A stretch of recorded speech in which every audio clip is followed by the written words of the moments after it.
It's been 2 years since I last set foot in that apartment. I can still taste the rain that haunted my throat the night I left. And sometimes, when my mind drifts toward the edges of sleep, I hear that persistent humming, soft, electric, unplaceable, just under my skin. I keep telling myself it's all over, but the past seeps in, thick as oil. I can't forget, no matter how I try. My mother thinks I left the city because of the rent. I let her believe that. It's easier than explaining the truth, easier than admitting how deep I let myself get pulled. Desperation does things to a person's judgment. I was working double shifts, my student loans were swallowing me whole, and I wanted a shortcut, just a little help, just enough to get me through. That's how I met Simon. He found me through an app, the kind of matching service where everyone wears a mask, and nobody says what they really mean. I told myself, at first, that it was just dinners and conversation, nothing more. Simon was older, polished, and never crossed the lines I expected him to. He almost never touched me. Sometimes, in the gold-lit booths of private restaurants, he'd reach out for my hand and then stop, as if he'd just remembered he wasn't allowed. His money was real, though.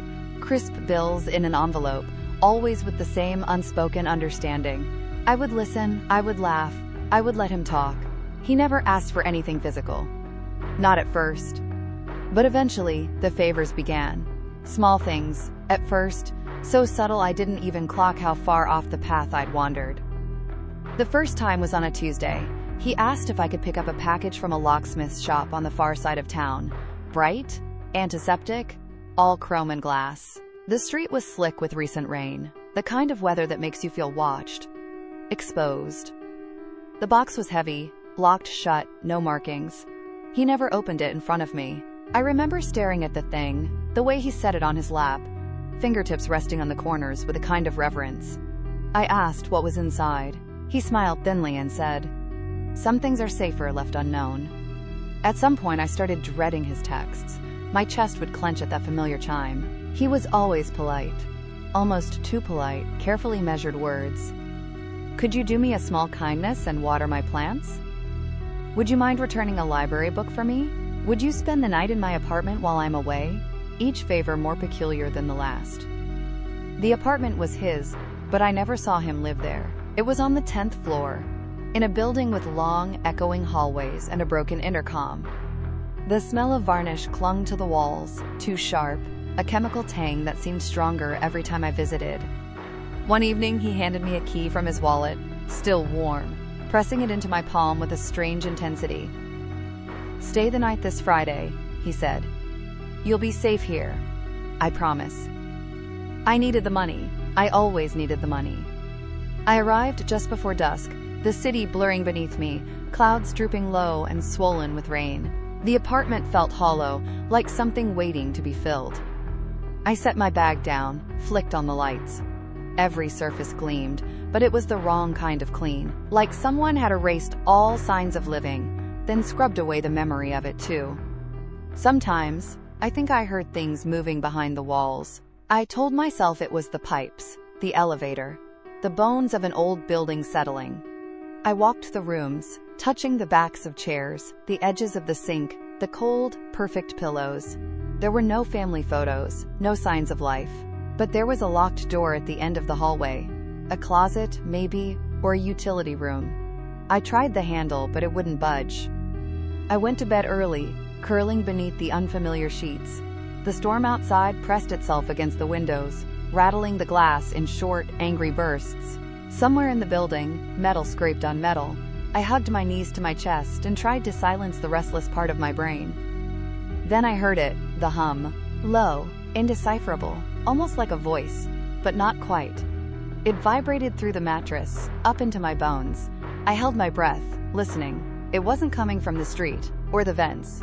It was inside the apartment, somewhere too close. I told myself I was being paranoid. I got up, toes numb against the cold floor, and checked the kitchen. Nothing.